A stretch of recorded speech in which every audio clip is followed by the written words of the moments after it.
Three Bald Guys podcast. We are really excited to engage in this conversation with you, sponsored by Rooted in Love, and all around this wonderful project, which you'll learn more about today, the White Educator Guide to Equity. My name is Lasana Hotep. I have the distinguished honor of serving in a variety of capacities. One is the Director of Diversity, Equity, Inclusion, and Belonging at the University of California at Berkeley, and also the Executive Director of Hotep Consultants.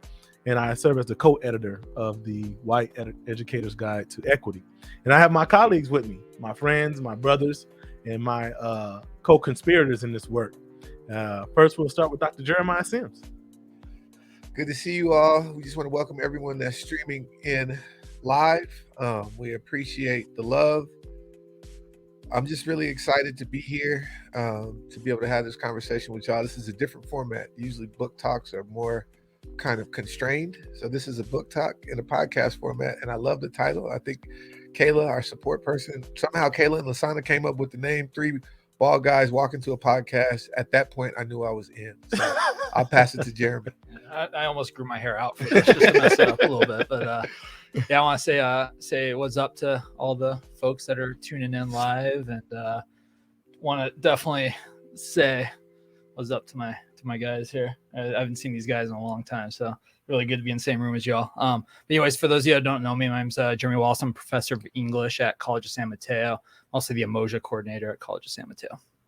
Wonderful. So for those who are tuning in, this book, The White Educator's Guide to Equity, is part of the Educational Equity and Community Colleges series that Jeremiah and I co-edit for Peter Lang. And in this work, we have really found a space in the literature and a space in education. And what do we mean by that? At the time that we developed a relationship with Peter Lang, they had just published Jeremiah's first work, which was the Revolutionary STEM Education, right? If you don't have it, get it. And I'm sure it's going to come across the screen at some point soon. And we were both working in community colleges at the time. And we found this very interesting phenomenon that a lot of research from our wonderful, esteemed colleagues, Frank Harris and Luke Wood and Estella Ben-Simone and Sean Harper and so many others, was coming out. But these folks worked at four-year institutions, which is great. And they had the great research and the great data, and they still do. But we were like, where is the work coming from actual community college practitioners? And so Jeremiah engaged Peter Lang in the conversation, saying, hey, community college practitioners has something to add to the conversation, and it's a different perspective because we're in these spaces doing this work. So it's not just theoretical, it's not hypothetical, it's not just research, it's actually practitioners. And that's where this Educational Equity and Community College series comes from. And so Jeremy Wallace is a English professor at a California community college, right? And so he's really writing this book from his experiences, but also as a practitioner. And so the first book that came out of the series was called Minding the Obligation Gap. And Minding the Obligation Gap really addressed multiple levels: classified professionals, administrators, middle-level administrators, deans, vice presidents, faculty members as well. But this book is focused on the classroom, right? And it's a reason why it's focused on the classroom. And that's one of the things that we're really going to get in today. So we're going to start this out with the first question, brothers. And I'll start this with Jeremy as the primary writer. Why is this book even important? Yeah, good question. Well, I think you said it just a second ago. One of the reasons why is because there's not a lot of books like this out there. In fact, it might be one of the first ones. The first book written by a community college professor, right, for community college professors on how, particularly community college professors who are, labeled as white can work with students of color, right? And so the second reason this book's really important is because the data bears out that the vast majority of community college students are students of color, and the vast majority of community college educators are labeled as white, right? So we have an imbalance where we have a professoriate that might not necessarily have the tools to work with the students that are occupying their classrooms. And so it's my hope that this book kind of it acts as a guide and kind of gives these white educators kind of a foundation for becoming more effective teachers. Yeah, I hear that. Jeremy just gave us like a FUBU. It's like, it's for us, by us, right? like it's by a community college teacher for community college teachers. He hit us with a FUBU. Yeah. Jeremiah, you wrote a compelling introduction and a wonderful epilogue to this book.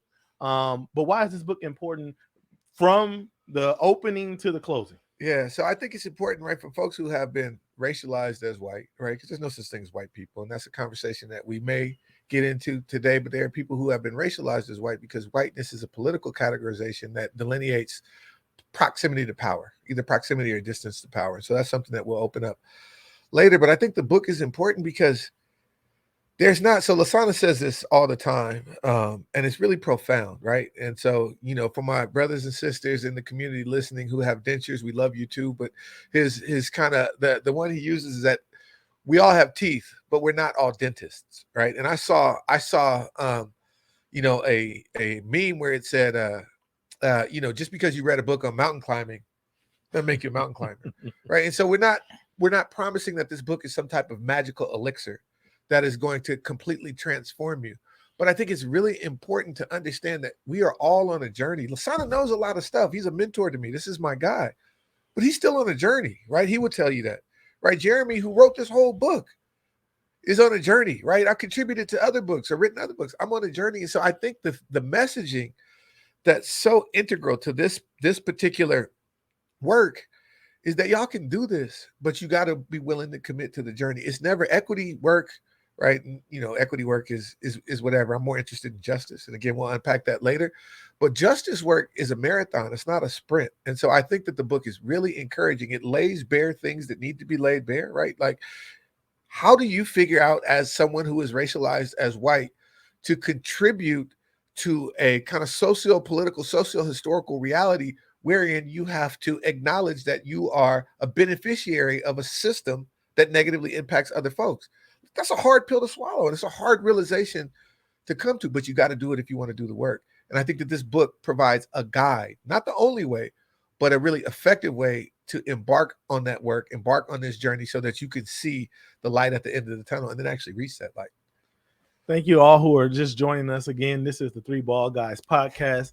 And even though one of the bald guys has a hat on, we assure you not a hair on this head. He is bald. Yeah. So he's fitting the description. That Jeremy's growing his out a little bit. We're going to have a conversation. Yeah, that's a post podcast about him, because we can't have two bald guys and a semi-bald guy. That's just, it's too long of a title. Hair privilege. You don't want to get into that. So it's the whole thing.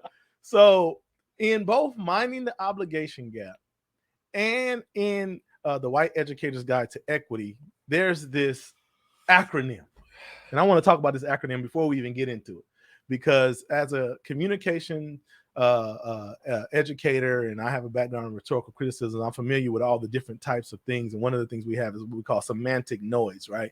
And sometimes something can be said, or you can read something that just kind of pauses you, and you can't get the rest of everything that's taking place because you're so stuck on that particular thing.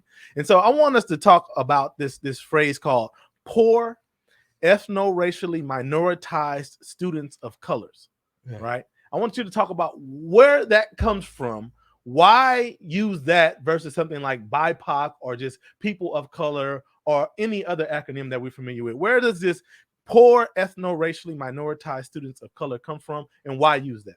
So I felt like it was important. You know, you all know folks who are interested in this work who are trying to disabuse the kind of wages of white supremacy, whiteness, cis heteropatriarchy, anti-blackness, all these different isms, that storytelling is integral, right? And one of the reasons that storytelling, counter storytelling is so important is because you get to name or rename things in the process, right? So if someone told you that what you're suffering from when you share your experiences is you playing the race card, you can actually name that something else. And in that name, there's power. And so I felt like it was important to understand that we're not, the students that we're talking about who are considered to be minorities are actually part of the global majority, right? And so the term minority, right, to go back to this kind of communication frame is syntactically infelicitous. It doesn't work. They're not actually minorities, right? So there's that. But then at the same time, we want to denote, we want to be clear that there's a process going on that is a forced minoritization of people, which means that people are being peripheralized. Their concerns, their considerations, their wants, their desires, their joys, their lives, their bodies are not central, right? And so we think it's important because one of the things that we talked a lot about in Minding the Obligation Gap is something that I took up here again, is this idea of racialized capitalism, which we'll get to in some detail later. But it's important to understand that not all minoritized students face the same issues. Not all poor students face the same issues, but there are some through lines, some connective tissue between the experiences of poor, ethno-racially minoritized students of color. And so I was trying to narrow the level of specificity with that and speak exactly to the populations that we're most interested in reversing opportunity structures for, right? Because, and we'll get into this, and I don't say too much about it now, but there's something that has been talked about in a long time for education, and this is the achievement gap, right? And we know that the achievement gap is persistent, it's protracted, it's all these different P words. I don't want to be too alliterative, but the reality is the achievement gap is a byproduct of opportunity gaps. Opportunities are socially structured. And so in naming this particular kind of demographic with this particular group, right, even though there are plenty of intersectional identities within this kind of designation, it allows us to speak to with more specificity the issues that they face based on the intentional lack of opportunity that they're provided. So for the viewing audience and those who will view this later, what's the correct pronunciation of the acronym? I'm just going to say PERMSC. It's really hard to say. It's not phonetically pleasing. There's not a good mouthfeel, but I'll just go with PERMSC. I appreciate it. For those who are just tuning in, welcome to the Three Bald Guys podcast. And one of the bald guys has on a cowboy hat. And I kind of want to let you all know something before I go into Jeremy with the next question is we're going to have this conversation for about an hour or so, and then we're going to take a quick 5-minute break, and then we're going to welcome you all to engage us with questions. And so just keep putting questions in the chat when it's time for that, and then we'll be addressing those questions afterwards. So it'll be about an hour of us kind of pontificating, and then it'll be a Q&A after a quick break. So if you were looking at your clock and you're wondering, do you have a chance to, go handle some business? You'll have 5 long minutes to do that when we take a break. So, Jeremy, I want to talk to you about something because as a writer and as a English professor, you've taken this approach with this book that's part narrative, part autobiographical, part statistical, part theoretical, and it's all these different elements brought in there. And one thing you talk about in terms of both in the autobiographical piece and in the theoretical piece is this whole notion about educators, particularly people who have been classified as white educators, rooting their approach in intentionality, right? So they're thinking like, well, if I don't intend to cause harm, then all I have to do is just keep doing what I'm doing because I don't intend to cause harm. And that bleeds into this whole notion of colorblindness. Why was it important that you address intentionality and colorblindness in this book? Yeah. I think, one of the scholars that I cite in the book is Bonilla Silva, right? And I think he says it best, right? Racism without racists. Yep, right? That's the name of his book. Yeah, Racism Without Racists by Eduardo Bonilla Silva. So, so we can be colorblind, but racism still exists, right? Yeah. And so one of the thought exercises that I have folks go through sometimes is, like when we look at data, we know that there's these kind of racialized inequities in student success data, retention data, and persistence data in the community colleges, right? And if we try to explain that using a colorblind approach, we always land back onto racism, right? Okay. Because you have to ask yourself why do these inequities exist, right? Notice I'm not saying equity gaps, right? I'm not trying to make neutral language here. These are racialized inequities. You can only explain them a few ways. One, it's the student's fault. There's something wrong with them, right? Inherently equals racism, right? You could, blame kind of external factors outside the classroom, right?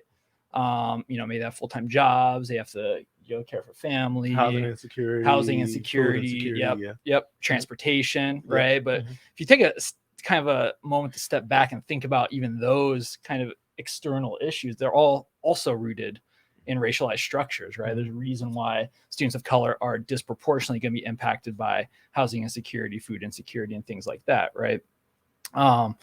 And so no matter how you kind of like look at it, you're always going to land back on race and racism, right? And so I think, you know, one of the things I argue is we just got to stop. You got to drop the facade, and, you know, and drop the shield a little bit, and just kind of embrace more of a race conscious approach to our classrooms, right? Where, you know, we understand, right, that our curricula, right, and our pedagogies can promote white supremacy, right? So I think we're starting to get into like the tough stuff, right? Like, and by default they do. Yeah, right? By default they do. And so that's the idea of like intentionality, right? Like, we're not in the kiddie pool. Might not be intending. We're not in the kiddie pool no more. Jeremy took, where we're at now. Jeremy took us. The banter is over. Whoa. What was I saying? While you get your thought, let me speak to this, and I'm gonna pass it to Jeremiah in a different kind of way. To your point about the Eduardo Bonilla Silva's work about racism without racists, when I do talks and I share that literature, I say it's kind of like living in California and everybody's half vegan, right? So when you go by a McDonald's sign and it says over 90 billion served, and you're like, how are you serving 90 billion people when nobody admits that they eat meat, at McDonald's, right? So how you have all this service and all these McDonald's on every corner, but nobody eats meat, right? So how do you have all this racism, but no one's a racist, right? Not one racist in this society, but it's so much racism, right? So Jeremiah, speaking to that colorblindness, and I want you to speak to this in two ways. I want you to speak to this colorblindness, one, as an educator, as a person who's been in a classroom. And then I also want you to speak to it, and now in your main capacity as a consultant, and how you see it kind of as a through line in a lot of educational institutions of this wanting to be neutral around race. Yeah, so it's really if I'm being honest with y'all, it's really frustrating. Okay. Because people can move forward, but they're afraid.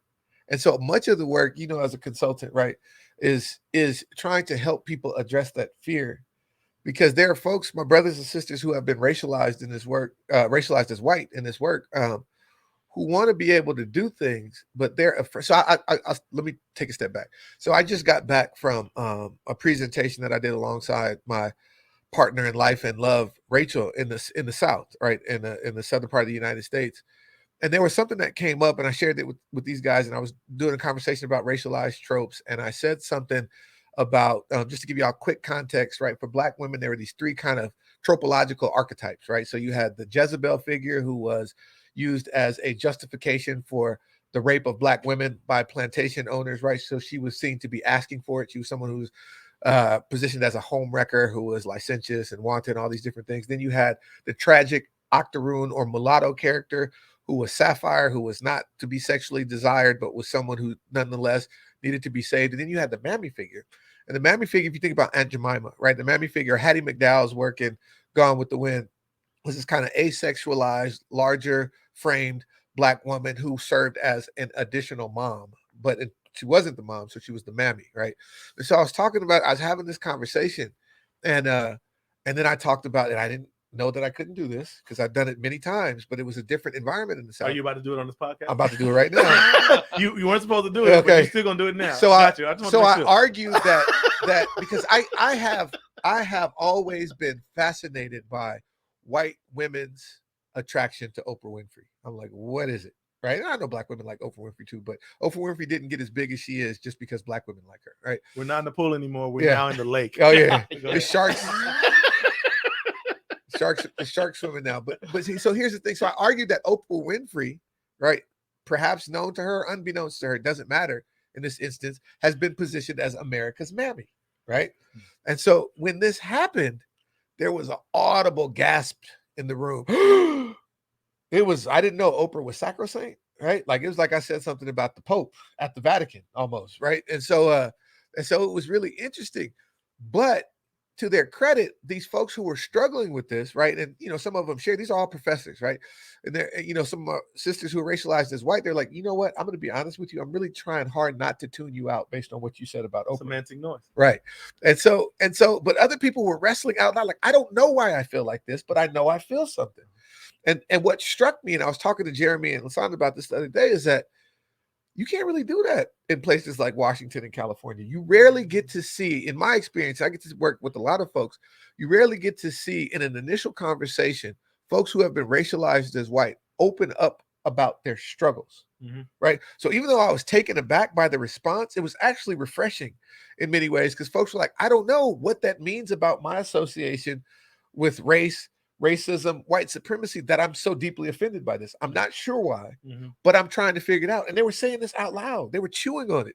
And I don't get to see that very often. And I feel like the colorblindness that has been sutured to a progressive positionality within education and society means that, look, we don't even see it. We don't talk about it. Right. None of those. There's an inside joke. I see that my sister is on here.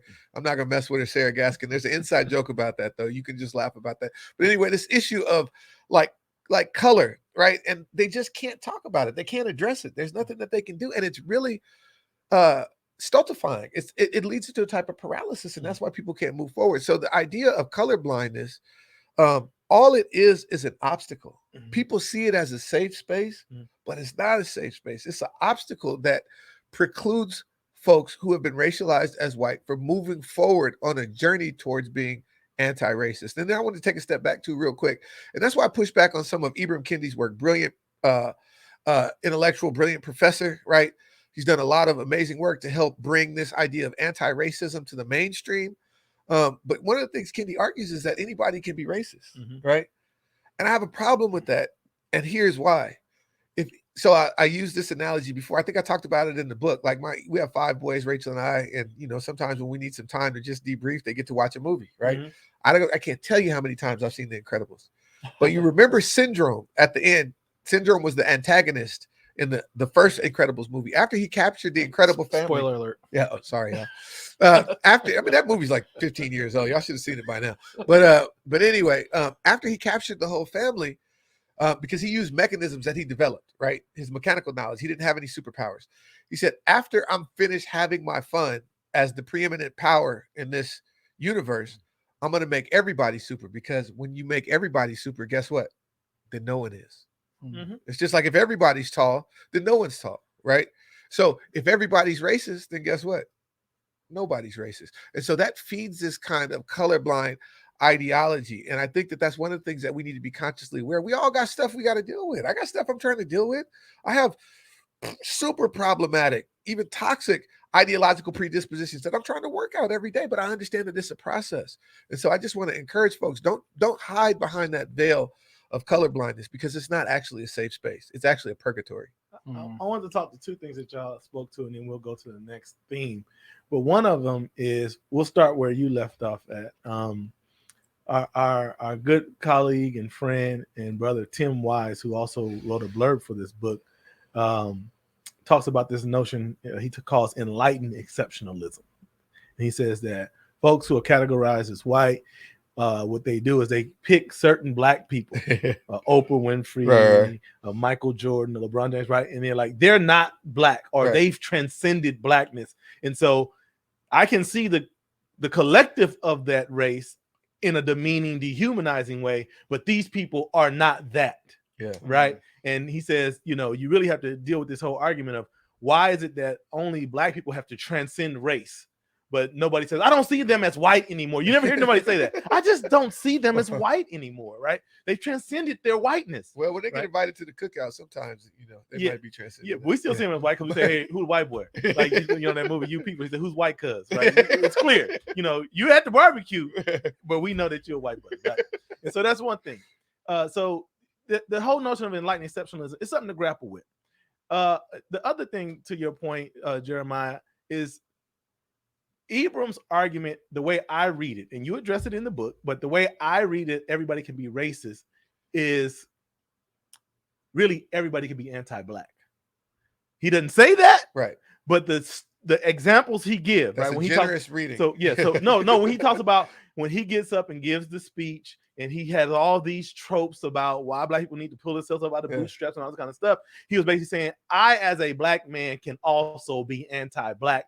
And I gave a whole speech on it and got patted on the back when I realized that I was falling into all of the stereotypes and all of the mischaracterizations of black people. But to your point, if everybody's super, nobody can be super, and we need to be careful of that slippery slope.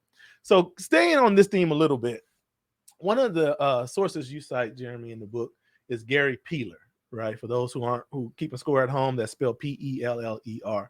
And Gary Peeler deals with this very powerful notion. It's in the thread of colorblindness, but it's a little different because what you're arguing is that how did colorblindness become the default for how we address race? But Gary Peeler makes this argument that there was this notion around post-civil rights in the midst of Black Power movement that people who centered their racial identity to combat injustices were just as at fault for race as people who centered their racial identity to cause harm. And so this conflation where you hear it in arguments, where you hear people say things literally like the Black Panthers are like the Ku Klux Klan. Now, you cannot name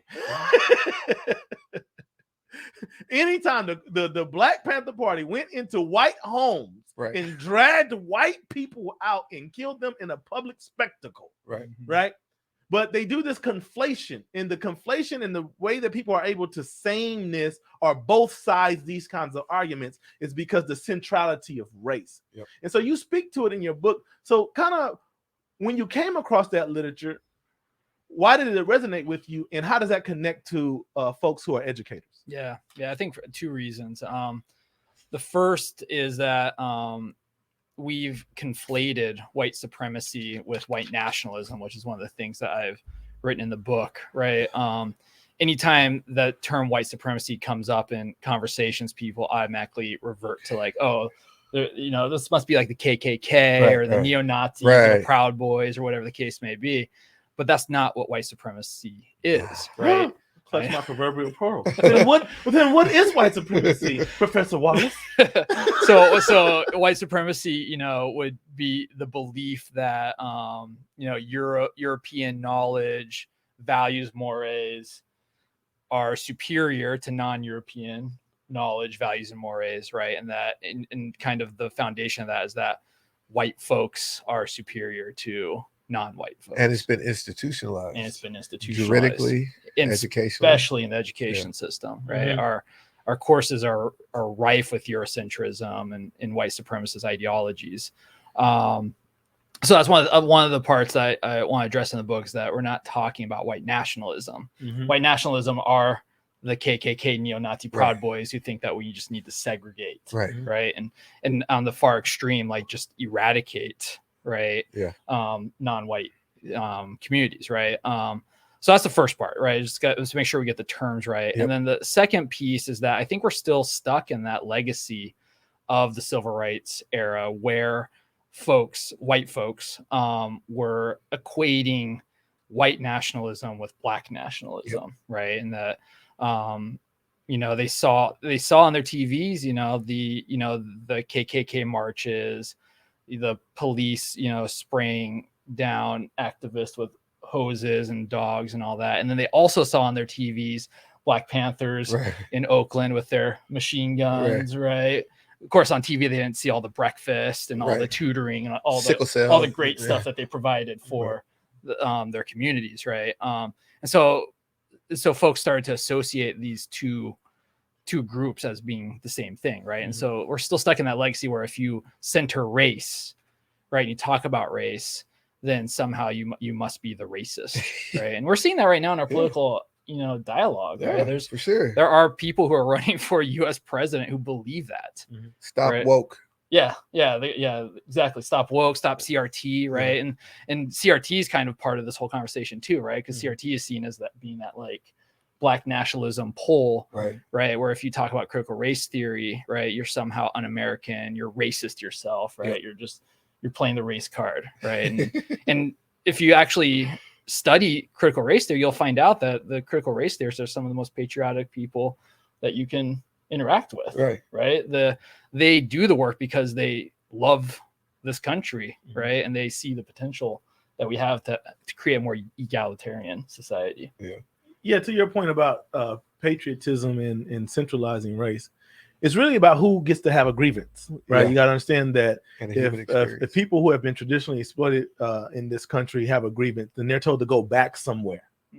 But if our brothers and sisters who've been categorized as white have a grievance, right, then it's legitimized, right? It becomes like, yeah, we need to make this really cool again, right? It becomes a rallying cry, like so, because the whole political discussion in certain circles is about grievances, right? And it's rallying around saying, you know, CRT is dividing us and all this other kind of stuff.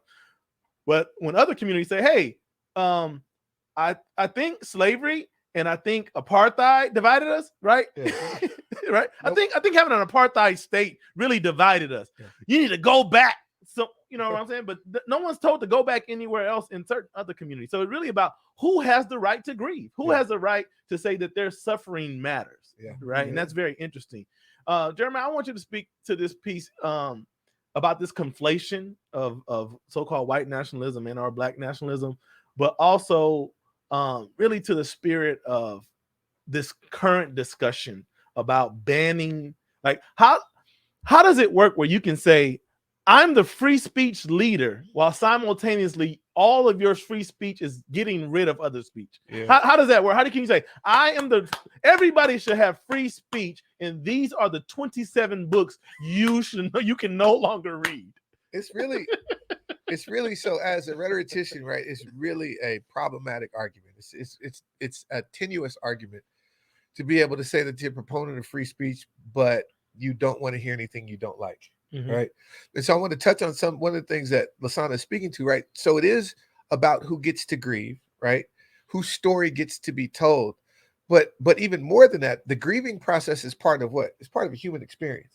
So who gets to have the entirety of the human experience, right? And so that's what Reverend Dr. Martin Luther King was talking about, Marcus Garvey, Malcolm X, right? Even though oftentimes these folks are just Stokely Carmichael, right? Kwame Ture. All these folks were talking about the ability to have the full range of human experiences and to not be sanctioned for it, right? And so the idea is that there are certain people who are allowed to grieve. There are certain people who are allowed to be. There are certain people who are even allowed to be disrespectful in the face of law enforcement, right? But the penalty is different based on how our society is raced. And so remind me of the original question, because I wanted to, well, real quick. It was in reference to the Gary Peeler citation about how white nationalism and black nationalism are conflated the same because race is centralized. And whenever you centralize race, then you are engaged in racist acts. Right. And so, even if one is fighting justice and one is causing harm. I just saw that with the recent Super Bowl where you had Patrick Mahomes and Jalen Hurts. Okay. And everybody was like, oh, this is the first time there have been two black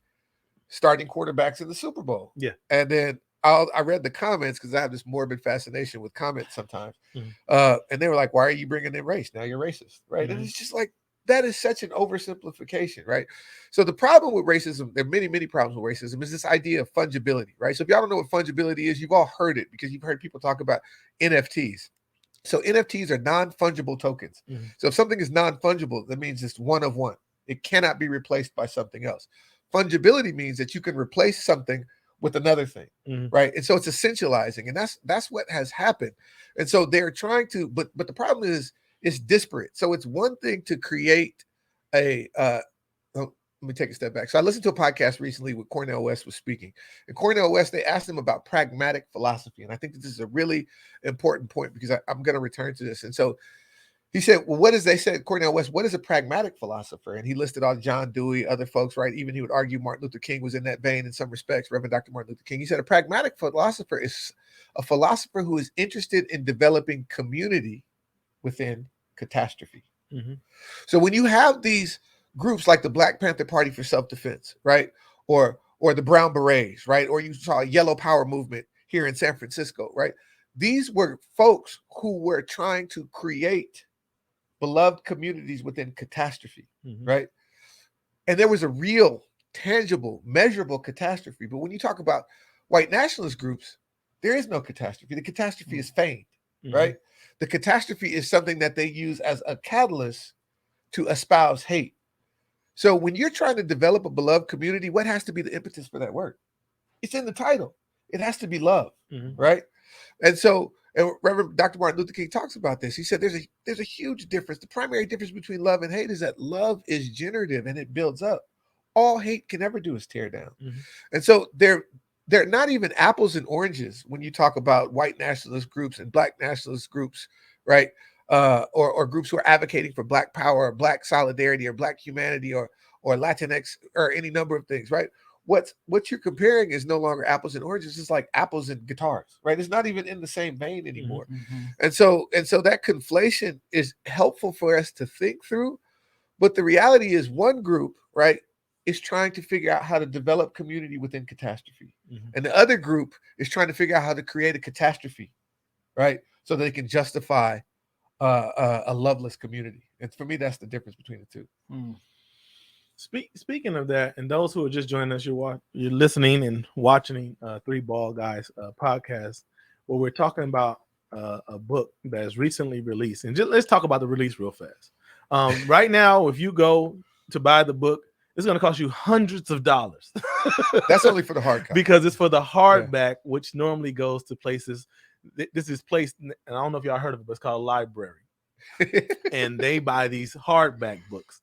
The soft paperback will be coming soon, and that will be more financially reasonable, right? So, but if you need to do a GoFundMe to buy the $100 and something book, I would start my GoFundMe during this podcast, right? And by the end, you would have raised $100 and some odd to get the hardcover. But I want to. The title of the book is "The White Educator's Guide to Equity."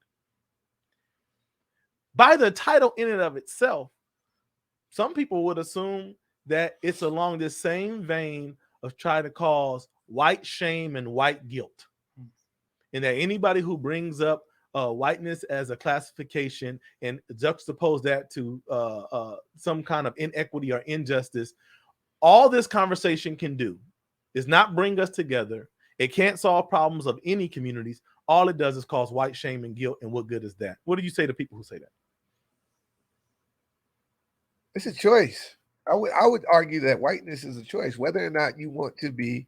So by virtue of your being born to a family that is racialized as white, you are interpolated, right? We use Judith Butler's term. You're hailed into this system of whiteness. We're talking particularly here in the United States, even though there's manifestations other places. But it's a choice whether or not you want to adhere to that, right? And so the heart of this book is based on something that, my contributions to the book is based on something that Kwame Ture said, right? He said it's the job of the conscious to do what? To make the unconscious conscious, right? That's what we're trying to do, is raise a consciousness level, right? I don't believe, I'm someone who believes in the gospel of Jesus Christ, but I don't believe that fire and brimstone gospel works. I don't think that you can guilt people into being a better educator. I don't think that you can guilt people into being a better person. But I believe that there are ways that you can share good news, right? Gospel being good news. The good news is that you don't have to be conscripted into whiteness, right? And we'll go back to another stalwart of our community, Maya Angelou, right? Because when you know better, what's supposed to be the result? You do better. You do better. So here's the thing, folks. The only way you should feel in your feelings about this work is if you know better and you're consciously choosing not to do better. And so this book is just a way to help people understand that there are ways that you can do better and to encourage you to start the journey, right? Because it's a journey of I forgot how, 1,000,000 miles, however many miles it is, right? But it all starts with one step. And so you gotta, maybe this step for some of y'all is reading this book, right? Maybe this is a graduated step, but the idea is that you can do this. I firmly believe that y'all can do this. If you're willing to be self-reflective, right? If you're willing to experience some discomfort, and if you're willing to love is key. And we'll talk about that later. If you're willing to love justice so much that you're willing to fight for it. So the book is meant to be an encouraging manifesto, because anything Jeremy writes is a manifesto. But anyway, to be an encouraging tome or manifesto that y'all can do this. And that's why Jeremy's talking about his personal experiences, right, in this work. So Jeremy, why, as a person who will be identified as white, would you write a whole book that would guilt and shame white? These are the tough questions we need answers to. Now we're in the ocean. This is an ocean. Yeah, we let the laser, sharks with laser beams on their We're heads. shipwrecked already. and I want your answer to be fair and balanced. Well, first of all, I want to know where I can get a fungible token. We're gonna get one of those. Yeah, well, they had that. It's called the Peculiar Institution of Chattel Slavery. Those were fungible tokens. Look at that. Now we're not only in the ocean, we're in the deep, deep. It's the Mariana Trench, baby. Yeah, you gotta have a suit and a scuba hat. All right, so why you write this book to shame and guilt white people? Well, I'm Specifically white people. Well, I think I think it's the opposite. I'm trying to show our readers that this is a journey that you can get through without being laden by shame and guilt. Right? I think I'm not a psychologist. I'm an English professor. I'm not a psychology professor, right? So I don't have a ton of. But you're an American, and all Americans are psychologists. As soon as we learn a new word, toxic. Oh, we got that. Everybody's we all brain narcissists. Yeah, as soon as we learn a new word, we all become psychologists. I don't know how, but we all every day you see people talking. Yeah. You know, oh, they must have a Oedipus complex, right? We always diagnosing some damn. We all brain, so we all psychologists. Yeah. Go ahead. You're an American. American is Sanskrit for psychologist. I feel for me, I feel like guilt and shame are the consequences of inaction, right? If you do something that causes you guilt or shame, you kind of have two options. Like you kind of own it, right, and make amends, right, and then in that through that healing process, you can kind of start to alleviate some of that guilt and shame, or you just kind of bury it. And I think that's where those like really intense feelings come from. And then it festers. Yeah, and it festers, right? Yeah. So like when I wrote my part of the book, and I will just say that, you know, chapter 1 starts on page 50, right? So it's a long introduction. I had a lot to share with y'all. So the book's divided into 2 parts, and the first part really is about the inner work, right? You can't go into a classroom and expect to be an effective educator, right, in a diverse classroom without first working on yourself, right? And so the first part of the whole book is about kind of looking inward, looking in the mirror, kind of understanding where that guilt and shame is coming from, right? And starting to deal with that, starting to understand, you know, one's own kind of racist ideologies, you know, biases, right? Because I mean, the fact is that, you know, and we don't want to, harp on this too much because we already talked about this, but you know, the colorblindness it's fake, right? It doesn't exist, right? You know, we're kind of joking around before the podcast started about like going to the grocery store and being colorblind, right? And you go down the fruit section, you see all those apples, like, you know, there's green apples and red apples and yellow apples, right? You see color, right? And I always tell people when they say, I don't see color, I just see people. I say, yeah, I don't hear accents, I just hear voices. What sense does that make? Right? It's okay to recognize the multiple hues of human beings, just like it's okay to recognize the accents. The challenge is what has been assigned to. Yep. What has been assigned to color? What has been assigned to accent? What has been assigned to, and how has what has been assigned to that inculcated in us? So the colorblindness, the intention is to see a sense of universality, but it's a universality that centers Eurocentric stuff, right? So like when I talk about that, for example, we have this term that most people use to refer to this particular genre, right? Called classical music. It's really European concert music, right? But European concert music has this universal label of classical, right? And Malefe Asante teaches us this, right? So therefore, nobody else had classical music. There was no classical music in China. There's no classical music in Africa. There's no classical music in Central and South America. There's no classical music in India. There's no classical music anywhere else. There's only one classical, right? And that's European concert music, and we all have to be under that. And so, yeah, to your point of that you're making about the guilt and the shame and how it festers, I wanted to go off of that one more step, and then we want to get to some more practical stuff. But I want you to really speak to this. And one of the things I want you to speak to is in this universal colorblindness and people trying to come up with approaches. One of the things that we've come up with in a significant number of our community colleges, especially in the California community colleges, is this thing called guided pathways. Oh boy. Right? Yeah, Guided pathways. And in the book, you provide a critique of guided pathways. Could you please share with our listeners and viewers here today your fair and balanced critique of guided pathways? My American critique of it. Yes. Yeah, it's guide pathways and other kind of national initiatives, right? But guide pathways in particular just kind of rubs me the wrong way. There's a couple of reasons, right? The first one is that guide pathways is presented as a colorblind initiative, right? If you read Reimagining America's Community Colleges, the book that kind of spawned the guided pathways movement, I think there's maybe a handful of references to students of color. And I don't even think they call them students of color. I think they say minority students, right? So just kind of shows you the frame of mind that those students of a darker hue. Everybody in community college read that book too. It was everybody. It was everybody. It was really popular, right? The melanated student. Yeah. And so but one of the problems that they kind of imply that all of these inequities that exist in our community colleges can be solved through the transfer process alone, right? This idea of getting students through the community colleges as quickly as possible and onto university, right? They don't say anything about changing the actual classroom or the institution, the way we teach our classes, right? And so for me, that just completely misses the point that we're trying to get at. And it's kind of been the same critique I've had with acceleration. Okay, right? Break it down. So we've had AB 705 here in California. So all the California folks on here will know what I'm talking about. But I think most people are familiar with acceleration. It's pretty national at this point. But one of the particular problems with acceleration in California is that we got rid of all this pre-transfer level coursework. And I will say that I am in favor of that. Yes. Our students of color get bogged down on those pre-transfer level courses, and it's hard for them to get out of there. It's amazing that some people never get out of there. Yeah. Oh, yeah. And some schools however, the critique of the solution is that they thought that just getting rid of those classes was going to be the solution. There was never any kind of conversation about what was going on in the classroom outside of, I think, trainings on how to do more community building. Right.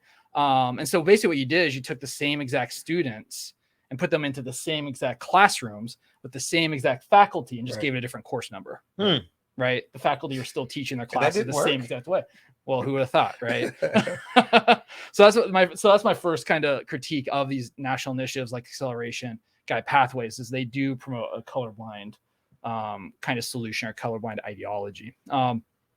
Second one is that they are top down, right? And they are presented as like this one size fits all, right? And I think we know at this point that this doesn't work. I mean, here in California, we have, I don't know where we're at now, 160 or something like that. What, community colleges? 116. 116. 116. Yep. So, and we have all these statewide initiatives, right, that the system wants us to implement. And you'll notice that between those 116 community colleges, like we've had varying levels of success. It's the same program, it's the same initiative, but some schools do really well implementing some of them, like guided pathways. Some are kind of doing a pretty poor job of it. Same with acceleration. Some colleges like CSM, we just got like an award or something like that because our success rates are so high in transfer level English and right? You go to some other campuses and it's like a slog, right? And that's because these national initiatives, they don't fit each individual campus, right? And so in the book, like I'm really saying, like we need to stop investing so much money in these national initiatives and let the folks at the campuses find solutions for their own campuses and their own students, right? Because all of our I bet, like, what's the community college up there where you're at in Reading? Is it Reading? Shasta, right? Man, you can't, like Shasta and CSM were two different schools. Oh, man, we need different solutions for the same problem. Very different student populations. Yeah. So that's that idea of fungibility again, right? You can just put anyone in there because the system is geared to replicate an outcome irrespective of who the students are. So that's already dehumanized. Yeah. So Jeremiah, building off of where Jeremy left us off at, who's to say that all of this stuff we're talking about works? Who's to say that justice-centered, equity-minded, beloved community, all the words that we're using, perks, all that stuff, all the stuff we're talking about, who's to say that it works? We're critiquing guided pathways, we're critiquing acceleration, we're critiquing white supremacy, we're critiquing all these things in this book. But who's to say that what you're proposing actually yields results? And then what is success with everything that you're arguing? So there's a lot to unpack there. And one of the things I think that I can point to is the changes that individuals have. And I see some of the comments here too, and I'm going to try to circle into that. I know we'll get into questions later, but I see Susanna's question about, is white guilt okay? And then that ties into this. And so I would argue that guilt is not going to get you very far. It's too insular. It's too introspective. You want to be reflective. There's a difference between being introspective and being reflective, right? And so John Dewey argues that, he pushes up against the adage that experience is the best teacher. He says it's not actually true. You don't learn from experience. You learn from reflecting on your experience. So reflection is key. It's integral. It's transformative. Introspection is oftentimes what will lead to something called analysis paralysis, right? And so you won't be able to move forward as a result, because if you are stuck in a place where you are ensconced in this kind of purgatory of guilt and you can't move forward, then it was only ever about you anyway. It was never about the work. And so I'm not saying that you don't have to pay attention to who you are, but you have to be able to get past that, because if guilt is what animates the work that you do, then as soon as you don't feel guilty anymore, guess what? You don't have to do the work anymore, right? So it has to be something more than that. But insofar as seeing these things work or come to fruition, we've been in, I say we, right? All of us here, Rachel included, Kayla included, who's here. We've been in spaces where we've seen people transform, and those transformed people then go and transform their material realities on their campuses, right? So there's a program that Rachel and I have that Kayla's also part of. It's based in Washington. It's called the Initiative for Diversity, Equity, Anti-Racism, and Leadership, the IDEAL program. Anybody that knows me knows I use that acronym for everything, but this program is a program for community college students. I wrote about it in the epilogue of this book, and it's based on something called radical love as praxis, right? So praxis, for praxis, I'm borrowing from Freire, and it's you have a theory, you put it into action, and then you reflect on it. Did it work? Did it not work?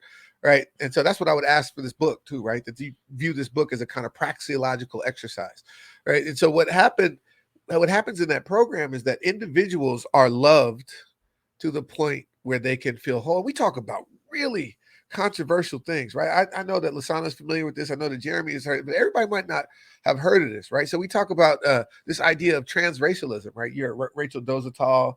There was someone who just came out yesterday who was claiming to be Southeast Indian, but her mother says she's white as the driven snow, right? And then we look at that. Well, who gets to determine whether or not, right? So we look at, we understand that our trans women are women, right? And we understand those two things, but then we juxtapose that and we have these types of conversations. Or we talk about, right, something that was kind of catalyzed here in San Francisco as well as other places, right? This idea of stopping Asian hate, which is ultra important.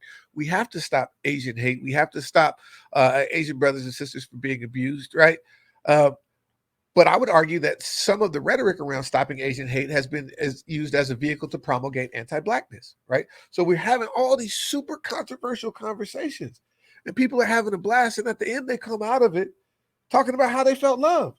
You can't even have those conversations during Indigenous Peoples Day, what people call Thanksgiving, with your own family. But we can have it with a group of strangers, because this kind of model where you help people fall in love with justice transforms people. I've seen it. There's a lot more work to do, but there's evidence of it in this book. There's other evidence that I can share. And look, what else are you going to do, right? You got to do something. If you're unhappy with the contributions you're making to a more just society, then you got to do something. So my suggestion would be that you figure out how to fall in love with justice, because if you love justice, right, then you'll fight against anything that challenges it. And so that would be and I know that was a circuitous answer to the question, but it works because it changes people, right? And changed people change institutions, right? Cornel West argues that everybody in our society that has ever existed is wounded. We're all wounded. Jesus, right, who I look to, was wounded, right? For our sins, for our transgressions, all those different things. Everybody was wounded, but you have a choice. He said, and we know the adage, right? Hurt people, right? He said, you can either be a wounded harmer or a wounded healer.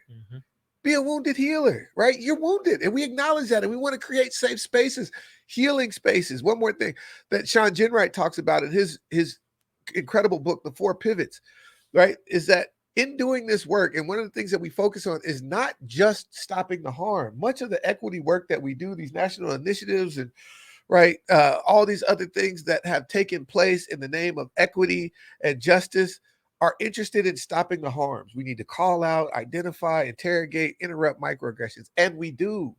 But those things are symptoms of a larger, more pernicious disease. So it's not enough to just stop the harm. We have to simultaneously figure out how to create spaces for healing. Mhm.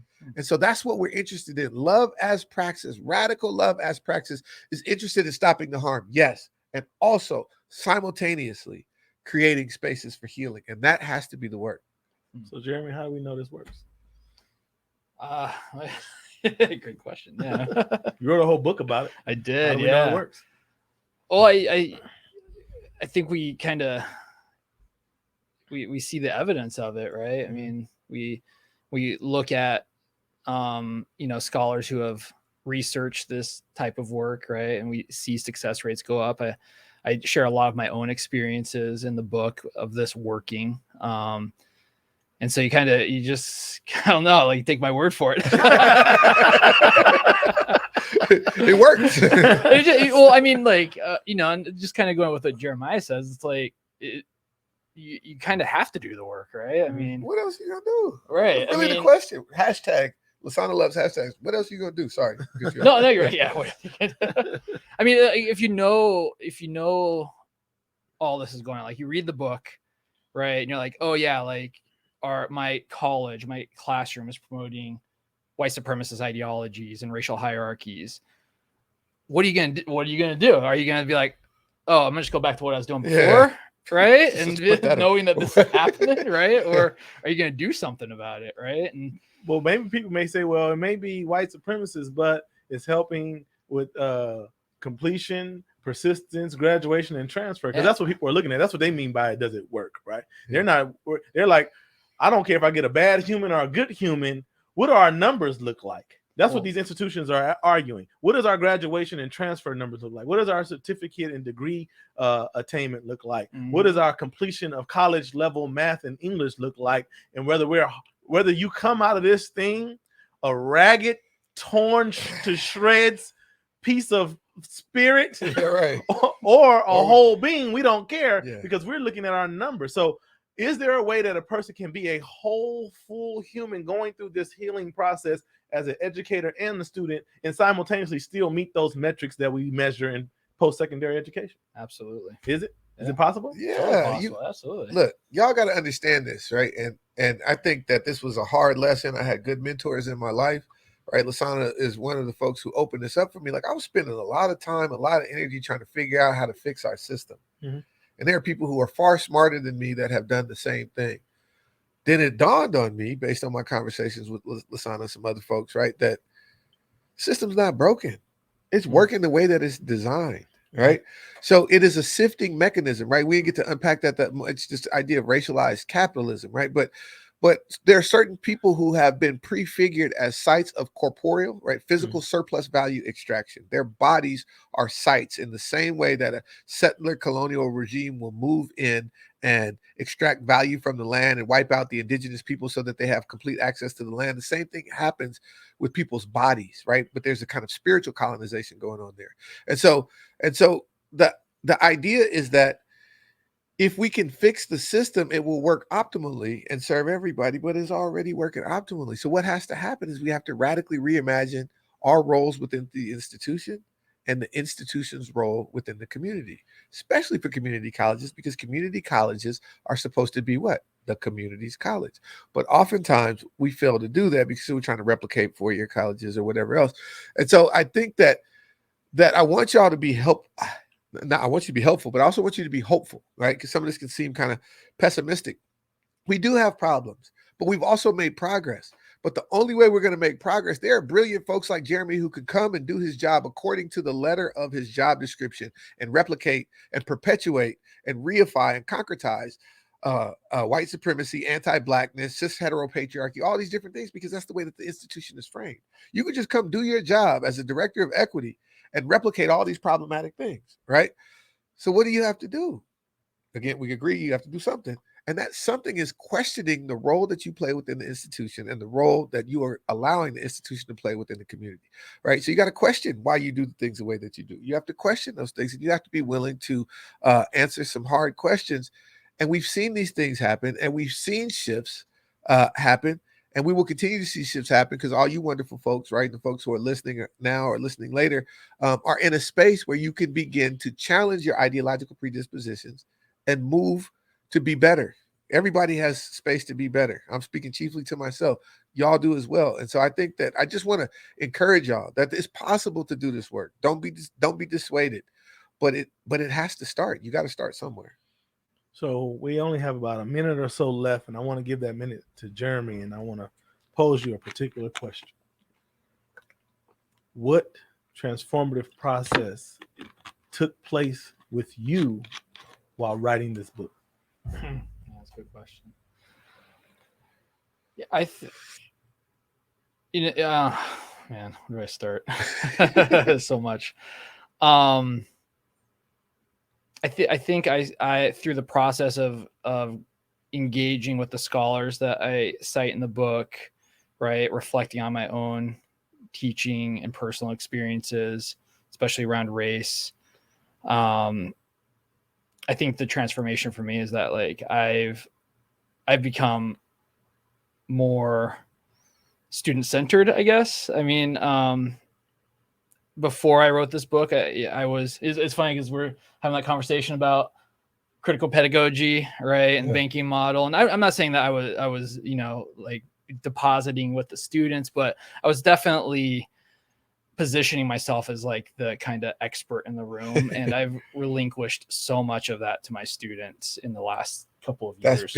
That's big. And and to the point where I'm kind of posing questions to them and letting them become the experts, right? And so I'm doing a lot more with like counter storytelling, letting them tell their stories, letting them grapple with like these big socio-political questions. Much so you wrote a textbook about it, right? I have a textbook about it now. Yeah. So I think that's it. I think I'm decentering myself in the classroom and really trying to center the student voices and student knowledge, right? So I think it's the biggest transformation I've had.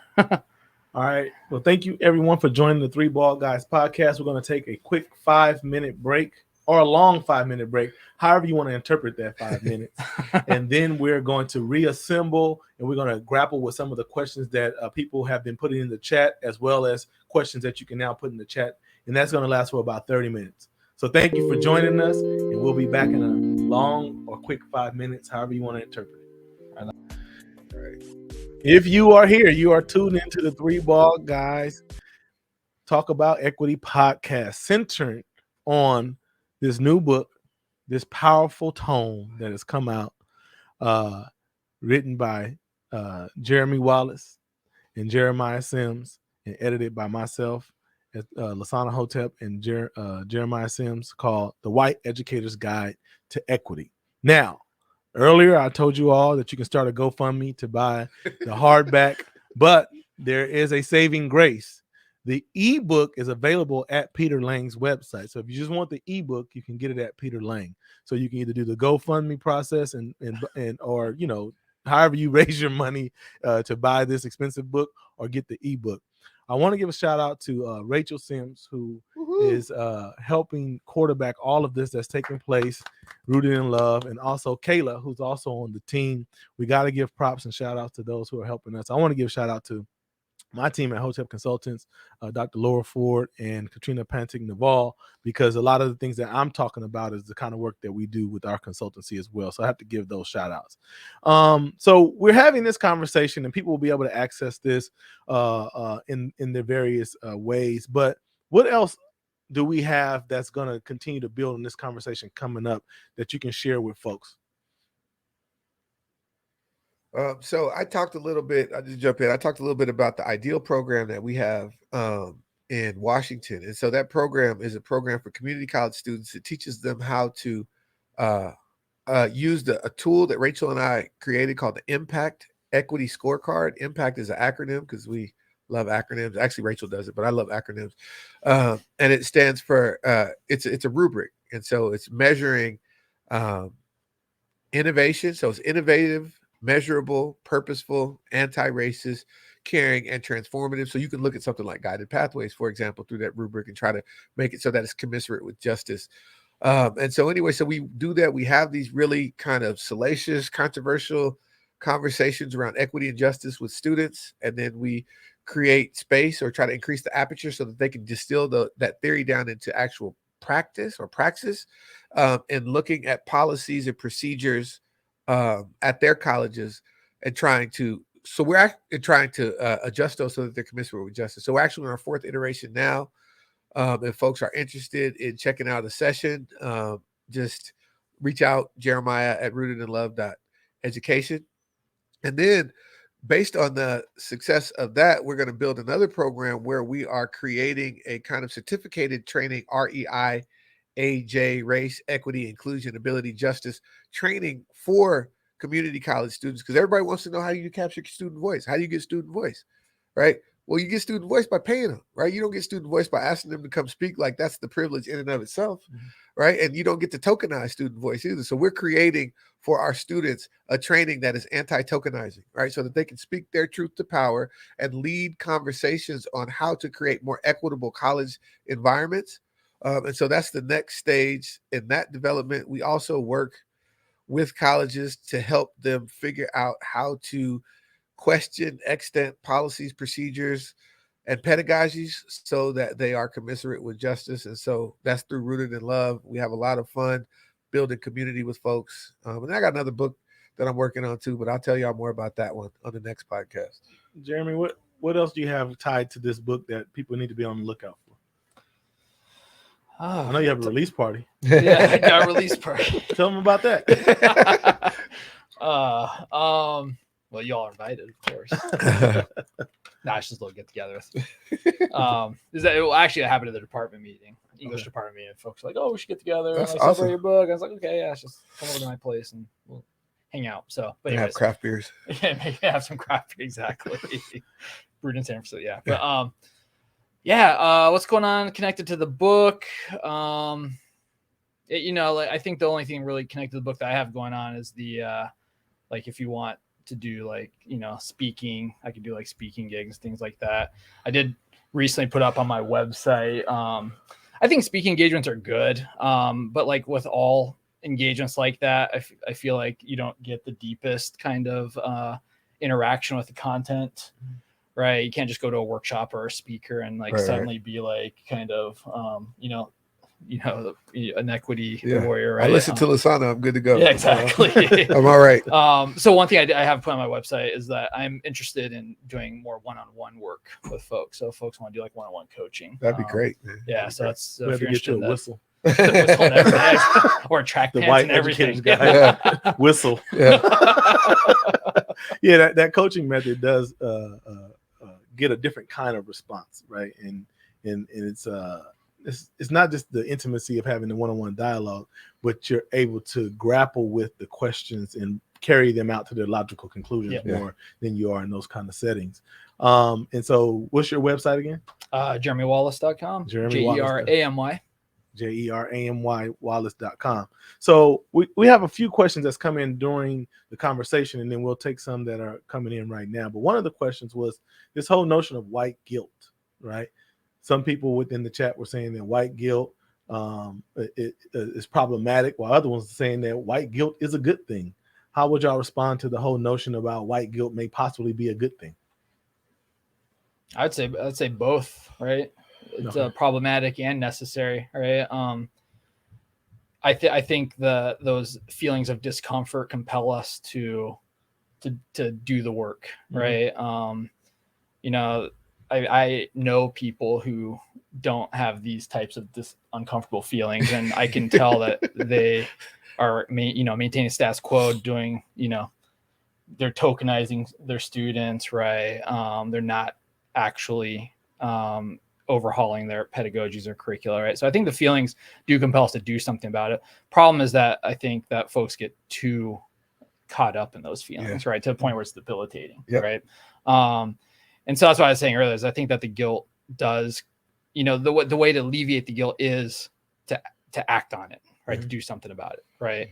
But also to your point that you made during our break, Lasan, maybe you can speak more to it as well, is that these conversations around kind of white discomfort does center the white folks on the conversation a little too much sometimes, right? That we always have to pander to those emotions, right? And oftentimes, if not all the time, that halts any type of progress. Right. That's the fragility that D'Angelo's speaking to. Right? Yeah. So what Jeremy was talking about is during the break, and I had that conversation on break on purpose. I didn't want to talk about it now, but since one of the bald guys brought it up, I talk when I do this work. People talk about getting buy-in and things of that nature, and there's value in that, right?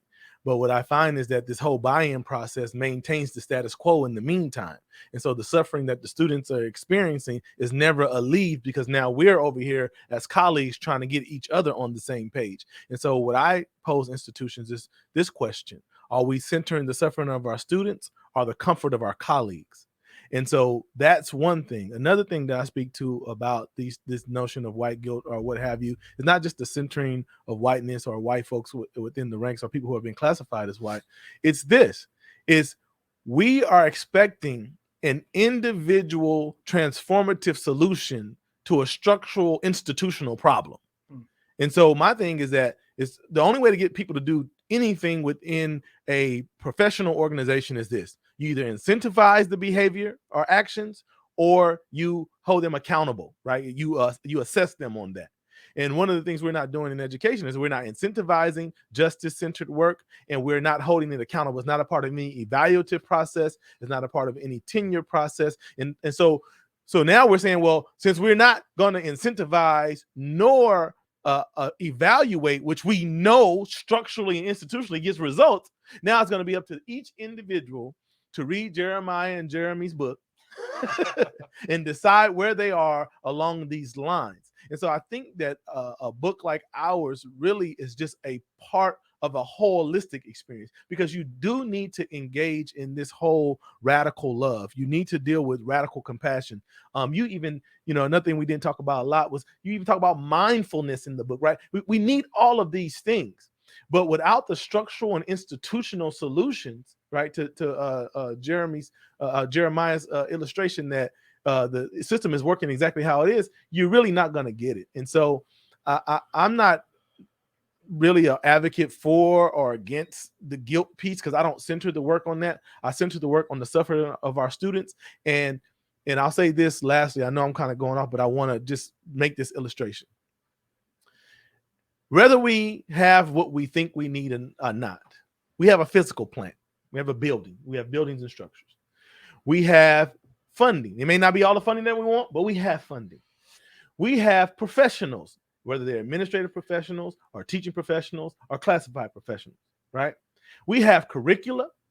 Many of us have advanced degrees, and many of us have continuing education. So even with all that stuff, whether we feel it's to the maximum level we would like it to be or not, we have that stuff. And here comes a sole person who has none of those things to our institution. And how do they neutralize all of that stuff that we have? How can we not teach them? Right. We got all the stuff. They have none of this stuff. How do their no stuff match our stuff? So how can we not teach them? That's one thing. Secondly, how does that sole person, whether it's an 18-year-old fresh out of high school or the 42-year-old recareering or someone else who's going to school part-time, how does what they bring in terms of not having a physical plant, not having an advanced degree, because we're the ones with the degrees, that's why they're coming to us, not having the funding, not having all that kind of stuff. They bring all this other kind of capital, social capital, their personal lives, their narratives, their culture, and all that kind of stuff, but they don't have all those physical things that I talked about. How is it that we have structured an institution, that we have all this stuff, but then our data shows that we can't educate the folks that come to us for that stuff? And that's the question we really have to ask. What is the barrier?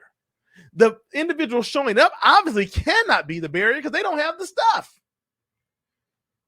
Jeremiah? The problem is because we're not actually trying to reach those folks. You got to understand that the way, in order for capitalism to work, right, is that you have to be there. It has to be exploitative, right? Profit-driven, late-stage stakeholder capitalism is always exploitative by nature, because that's how you create surplus value. There's no surplus.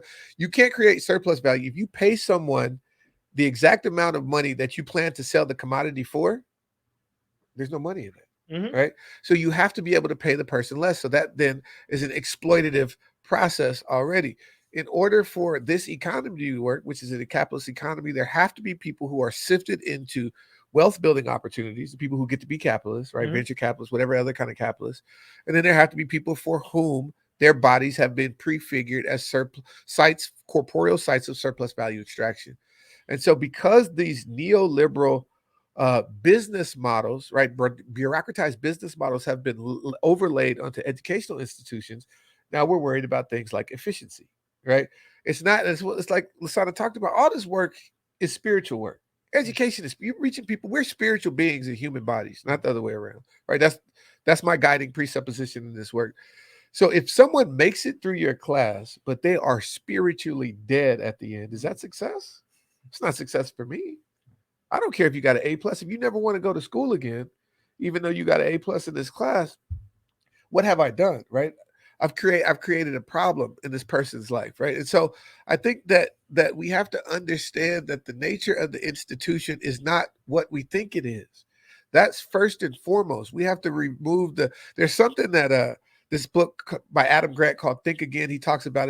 It's called Anton Babinski syndrome, right? And so in this particular syndrome, what's happening is that people have an ocular disease, degenerative ocular disease. They're physically losing their sight. These are people who are otherwise cognitively sound, but their mind is unable to recognize that they're losing their sight. And so there's stories of a woman who kept bumping into the things in her room over and over and over again because she refused to get help. She's like, I'm not going blind. It's just dark in here. Somebody turn on the light. And people who have this will oftentimes ask someone to turn on the light. So what's happening with these people?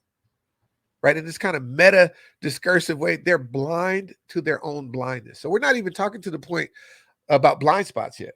They don't even, right? Because in order to address blind spots, you have to acknowledge that you're having them. They're blind to their own blindness.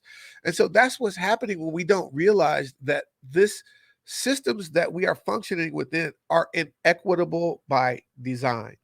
Once we figure that out, then we can reorient, reposition ourselves so that we have the types of generative paradigm shifting conversations that are necessary to move our colleges to be more justice centered and more equity advancing. Until we realize that, my dog does this all the time, man. He gets real excited. He starts chasing his tail. Mhm.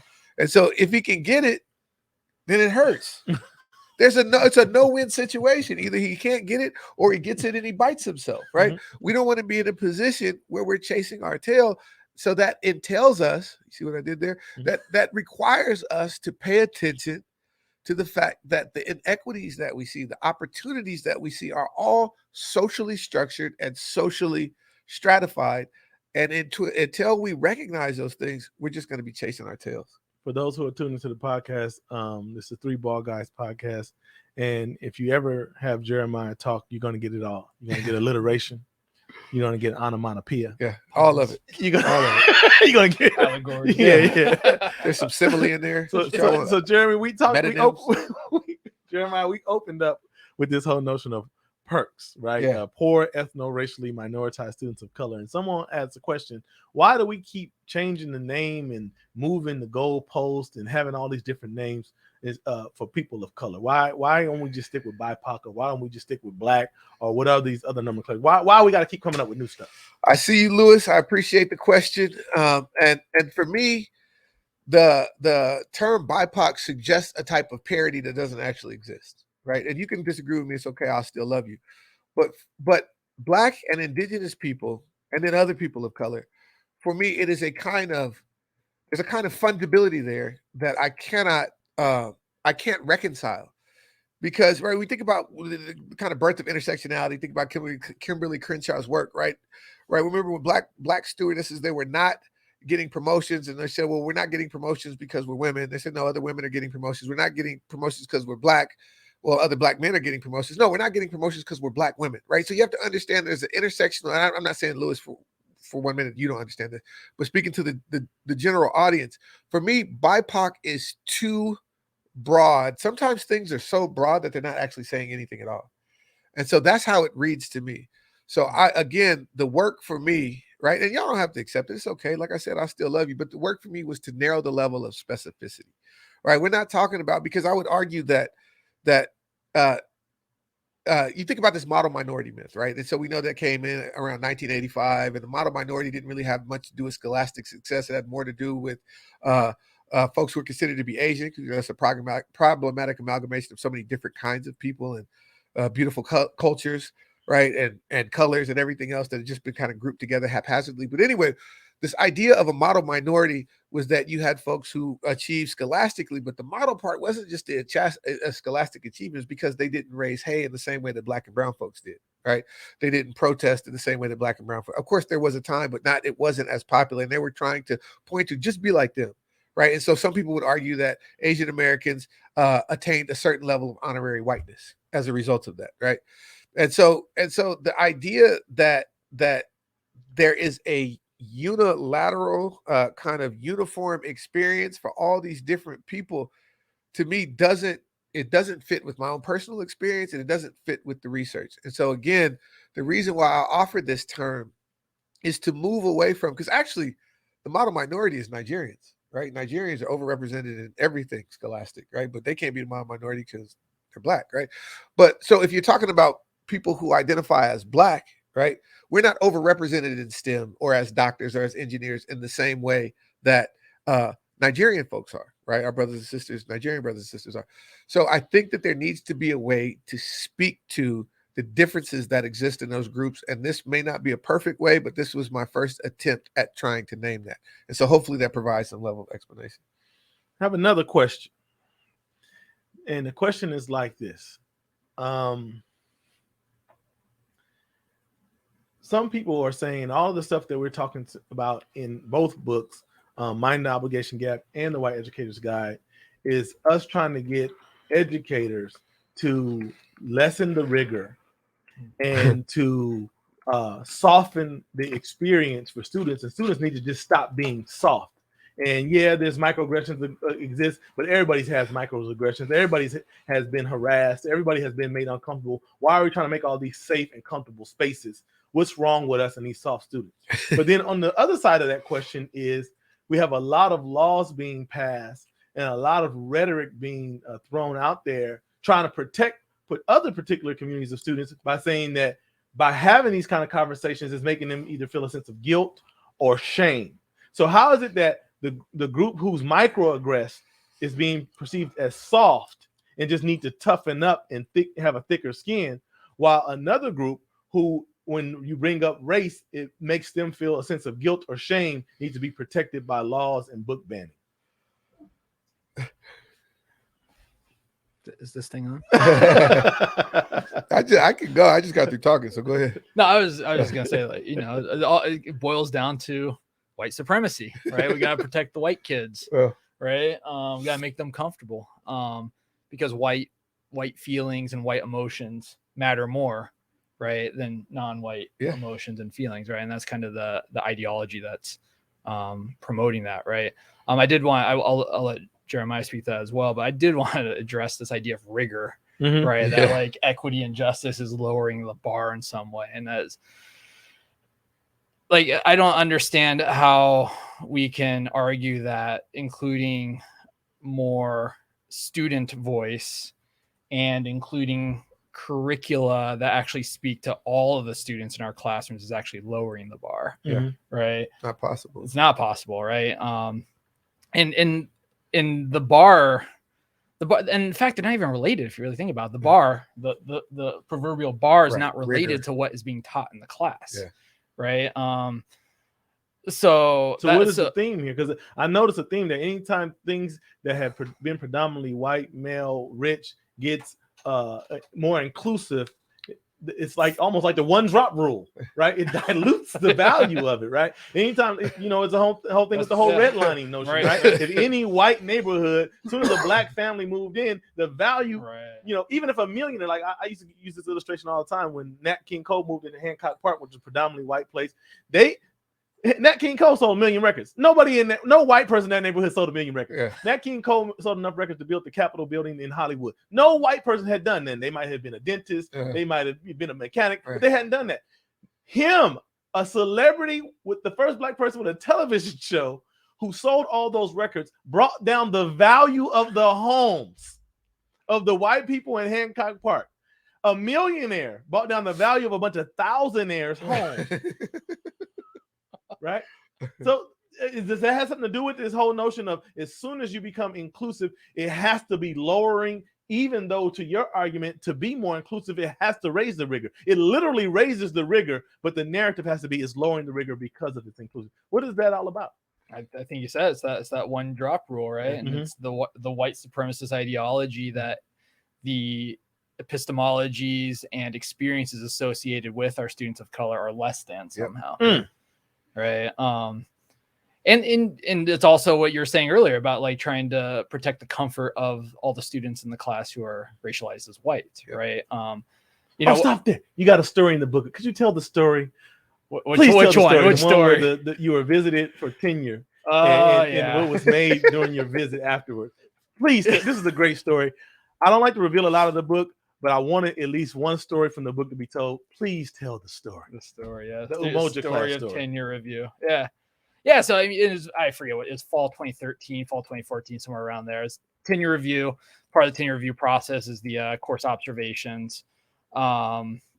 One of my tenure committee members came and visited my Umoja class, right? And so this is, it's a class where 93% of the students in the classroom were African American, or African, I should say African and or African Americans. We do have a lot of African students come through our Umoja program.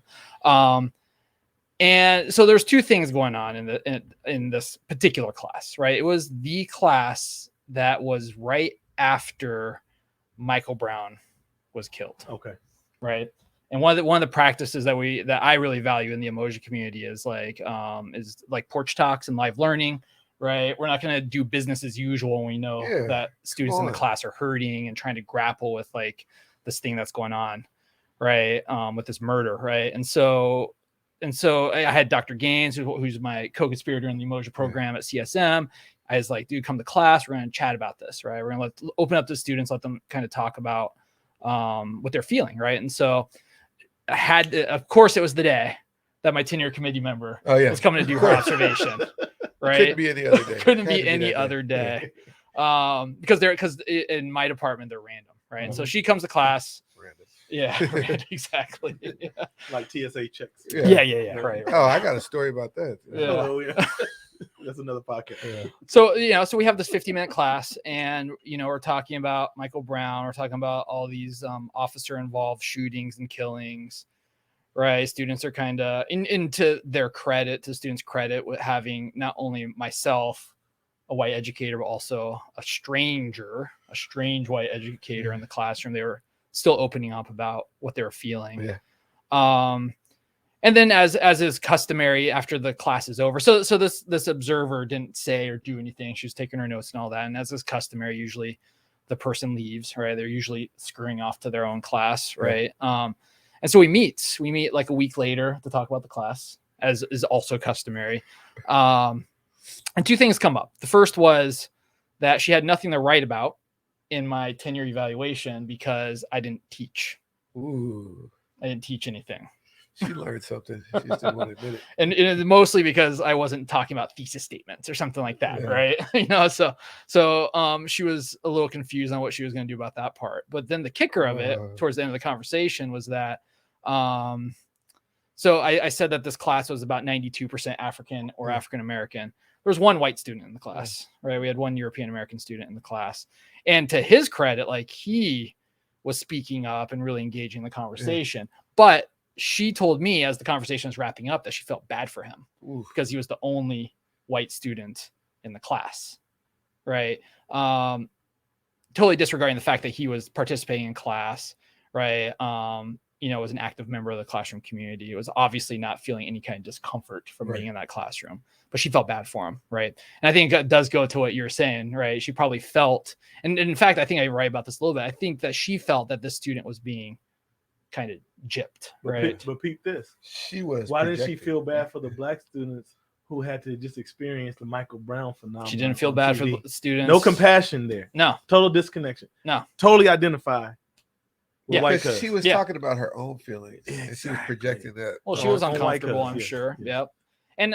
And also how often had she felt bad for the one black kid Yeah. who was in her class, Right. right? If she Yeah. even got any black kids in her class, right? But I doubt that she felt bad for those Right. students who were minoritized in her classroom.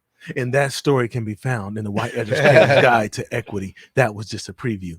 Yeah. We have another question that's going to come up, but before we go to that question, Jeremiah, I want you to speak to that thing about softness.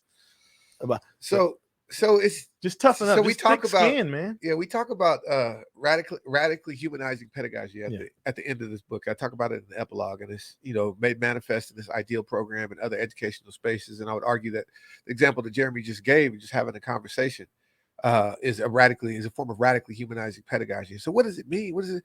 Look, y'all want to do better in your class? Then make sure everyone in your class has space to have the full range of human experiences. That's it. If they got to check any aspect of who they are at the culture, who they are culturally or linguistically, or whatever identity contingencies they have to check that at the door of the classroom in order to be viewed as someone who can be successful in that space. That's a problem. It's because there are certain people who get afforded the opportunity to have the full range of human experiences, right? And we took, building off this the murder of Michael Brown, right? Like, I've seen so many videos, right?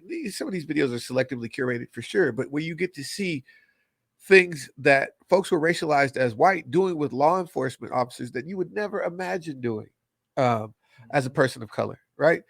And the police officers will just talk them down from that, right? Like when Dylan Roof killed all those people at the Black AMA church and they went to go feed him, right? After that, it's just, they fed him because he was hungry. Being hungry is part of the human condition, but he got to have the entire range of human experiences after just murdering in cold blood 5 church parishioners, right? 9 church parishioners. And so it's like, if you want to create space that is equitable, you have to create space for people to have full range of experiences. We get to have it, right? I'm working on my own now, or alongside Rachel, but not within an institution. But within an institution, I think I had 22 days off, right?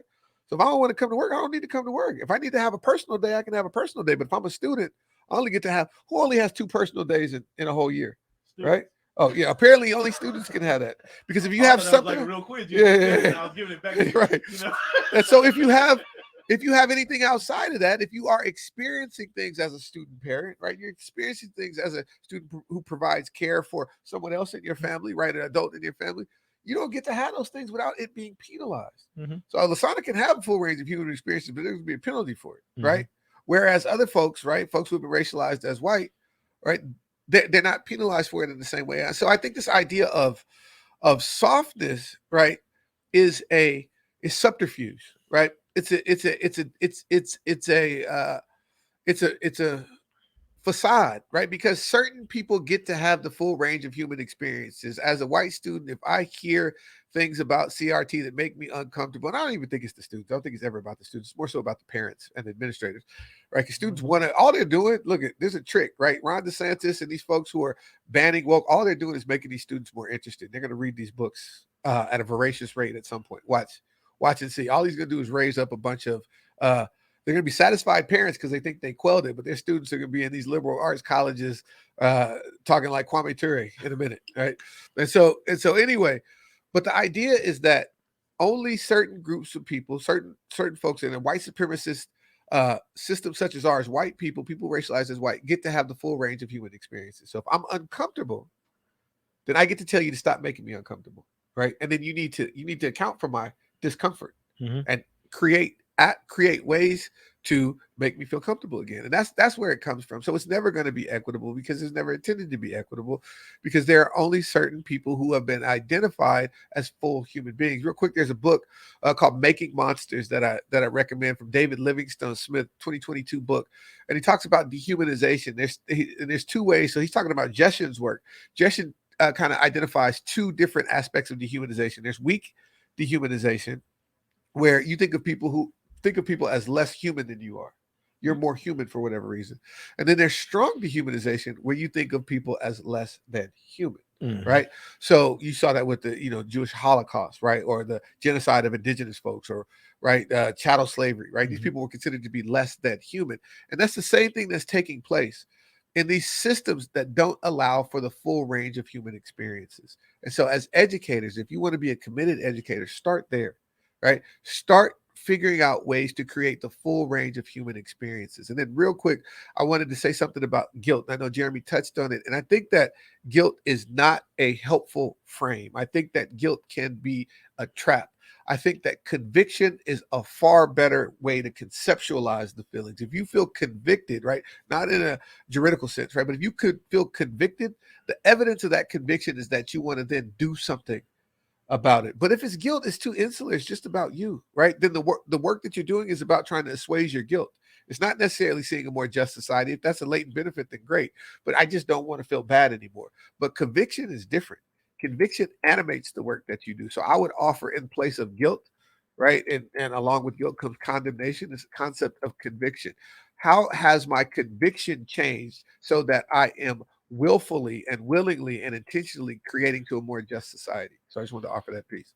In order to resource you to the point that Jeremiah was making about dehumanization, there's a multi-part series on HBO Max called Exterminate All the Brutes. Yeah. Exterminate All the Brutes. And you should watch that because it talks about the dehumanization within broader human society. And it's a very powerful piece. We have a question. And the question is directed to Jeremy. And the question is, what have you seen in terms of, I'm worded right, what actions / support are you seeing or not seeing in this work from your senior leadership? And so Jeremy got basically, so he can say whatever he's calling out CSM. What CSM senior leadership got to do about your work? What's up with that? Yeah, I've had a like kind of a range of senior leadership over the last 11 years of teaching, and I've had administrators and senior leadership who have been completely blasé about equity work, oblivious, right? Which I think is kind of a blessing in its own way, right? Because then you kind of do your thing, and they just kind of like, okay, like go do your thing, right? As long as it doesn't bug me. Yeah, right. I've actually been lucky not to have any senior leadership that has been actively against equity work. And I think you can kind of attest that. Even, even the folks who have been in the cabinet, like when you were back at CSM, have not actively gone against. They've, well, I don't know, maybe not. You probably have experience. They kind of stood in the way, scratching their head, but they weren't pushing against. They weren't pushing. I do remember that time that we were doing that equity plan, though. Yeah, and that was interesting. I'll let you speak to that if you want, but I'm really happy to say that right now we do have a senior leadership that's very, very supportive. And Shout out to Jennifer. Love you, Jennifer. Yeah, definitely Jennifer.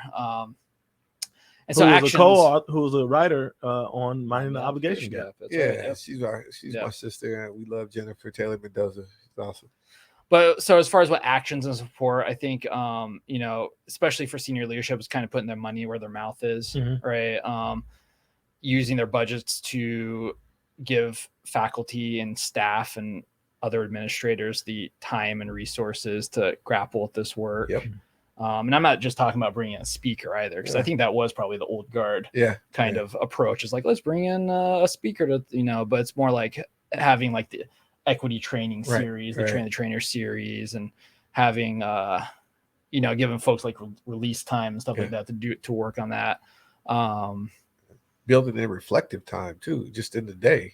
Build that in. And I think, and honestly, like I know we have folks from the East Coast in here, especially Florida.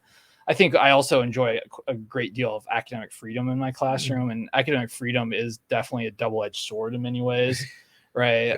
When you're doing equity work in a college environment that might not be conducive to equity work, you always have the academic freedom to do that without fearing any kind of intervention. I will say my committee tried to intervene, right?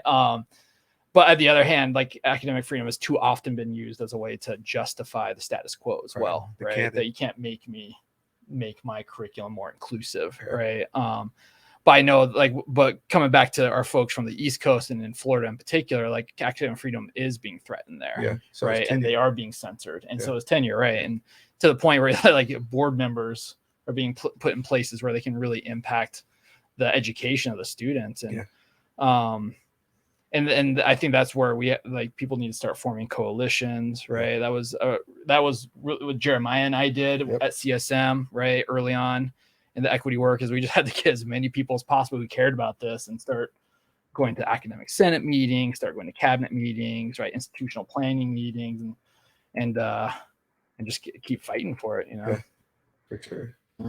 So we're about to wrap. I'm going to give both of you all an opportunity to say any closing words or any takeaways you want folks to take away from this Three Ball Guys inaugural podcast. Jeremiah, I'll start with you, and then we'll go with Jeremy to wrap. What is the closing thing you want people to take away from this conversation in this book? So I want you all to believe me when I tell you that you can do this work, right? You were made for a time such as this. And it's not going to be easy, but it's going to be so fulfilling. I've been on this path for a long time. Lasana, Jeremy, we've been on this path. Rachel, we've been on this path for a long time, but we're always learning along the way. I have so many what are called epiphenomenological moments, right? Something with these aha moments. Like, man, I didn't even realize that. Like, Lasana will turn me on to some books. Sometimes I send him some books, right? And we share these kind of book exchanges, and there's so much more to learn. Even though you may think you know some stuff already, there's always more to learn. And so I think that what I really want people to see, right? One is that the system is not broken, right? Two, that there's an inextricable linkage between capitalism or racialized capitalism and racism, right? And so much so that I would say that we saw a lot of things offered up during 2020, right? As catalyzed by the murders of George Floyd and Breonna Taylor and Tony McDade and like other, just too many names to name. Sickening how many names there were, right? These are the ones that made it into news. Not all of them did. And so we saw all these kind of platitudes offered up, right? Like you had statements of solidarity, right? Charles M. Blow in his book called The Devil We Know says it was just like this gigantic white cosplay of white guilt, right? He calls it something along those lines, right? Because nothing actually changed, right? That's what Derek Bell said his biggest fear was, is that everything changes, but nothing changes, right? And so we saw a lot of those things take place. But here's the thing, and I talk about this at one section in the book. Your mission, your college's mission, your institution's mission statement, who cares? Your actual mission statement is your budget, right? So your college's budget is its mission statement. Your college's budget is its vision and goals, right? And so those are the things that we have to pay attention to. So you can do all the work that you want, right? Sean Ginwright jokes about this, right? Mirror, mirror on the wall, who's the wokest of them all, right? You can do all these things, but if you're not demanding equitable resource allocation, nothing shifts, because we're in a capitalist economy. So I want to make sure that those two things understand that they have to work in tandem. And again, y'all can do this work. I believe in you. And I'm cheering you on every step of the way.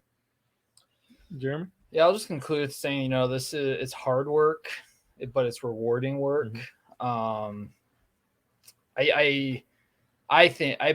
firmly believe that probably most, if not all, the people that tuned in today want to be better teachers. Oh, for sure. Yeah. For sure. And continually want to improve their teaching. And I have a feeling that most folks who read the book are probably the reason they're going to pick up the book is probably because they want to improve their teaching. Yeah. Right. But the thing is, you got to keep working on it. Yeah. Right. We've talked about how it's incremental, right? You take little baby steps. Yeah. I've been teaching the Emoja program at CSM for 10 years now, and I'm still working on it, and I'm still slipping up. There's a really fun story in the book about me slipping up in class just, like a year and a half ago or something like that, and saying some pretty dumb stuff. Right. But the thing is, there's two things that have to happen, right? The first is that you have to have self-compassion, right? You're going to slip up. You have to forgive yourself. You have to ask for forgiveness from your students, right? So every time I mess up in class, it's like, guys, I messed up. Let me explain how, right? How I messed up. Let me correct the record. Right. And the second thing is that you just have to love your students. That's really what it comes down to, right? It's kind of exactly what, I don't want to rehash what Jeremiah said, but it's exactly what Jeremiah said, right?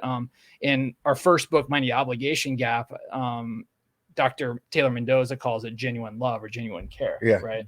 And I think most of the folks who are tuned in, most folks who read this book are gonna have that, right? And just kind of use that as your way to kind of inch your way forward. That's your North Star. That's your North Star. Yeah. Right on. Like that. So I'm going to end our time together with a quote from the book. And the book kind of ends with this question. And I'm posing the question from the book, but I'm also posing a question from the listeners and the viewers.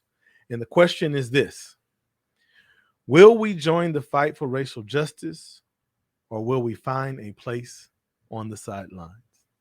Thank you for joining us. Yeah. Thank you. Appreciate y'all.